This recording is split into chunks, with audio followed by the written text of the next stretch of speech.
दुश्मन को करारा जवाब देने के लिए पाक फजाइया के तमाम फॉरवर्ड एयरबेस तैयार हो गए। एयर चीफ ने दुश्मन को वार्निंग दे दी। कादरी एयरबेस स्कर्दू पर कौम को मुखातिब करते हुए एयर चीफ मार्शल सुहेल अमान ने कहा कि दुश्मन के बयान पर 1% खदशात भी न रखे जाएं। पाक फजाइया मुल्क की सरहदों की हिफाजत के लिए हरदम तैयार है। मुल्क को एक सेकंड के लिए भी ऐसी धमकियों से ज़रा भी परेशान होने की ज़रूरत है। I mean we are a totally battle hardened air force.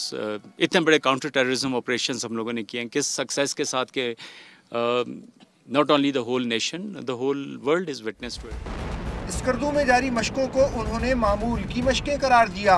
ये भी बताया कि JF थंडर तैयारों की पैदावार 3 गुना तक बढ़ाने के अलावा तैयारों को जदीद दौर के तकाजों से हम आहंग कर दिया गया है।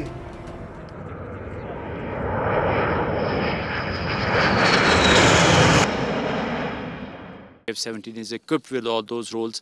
और बहुत अच्छी बात यह है कि इनमें से मेजॉरिटी ऑफ जो कैपेबिलिटीज़ हमने JF-17 को दी हैं वो हमने खुद अपने इंजीनियर्स और अपने रिसर्च बॉडीज़ उनसे मिल के ये कैपेबिलिटीज़। स्कर्दू में कायम फॉरवर्ड ऑपरेटिंग बेस पर मेराज तैयारों की जंगी मशकें जारी हैं।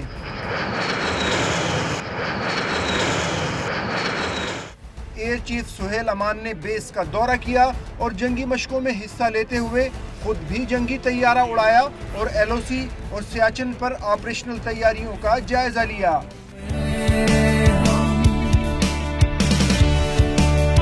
हर खुशी को छू ले इन फज़ाओं में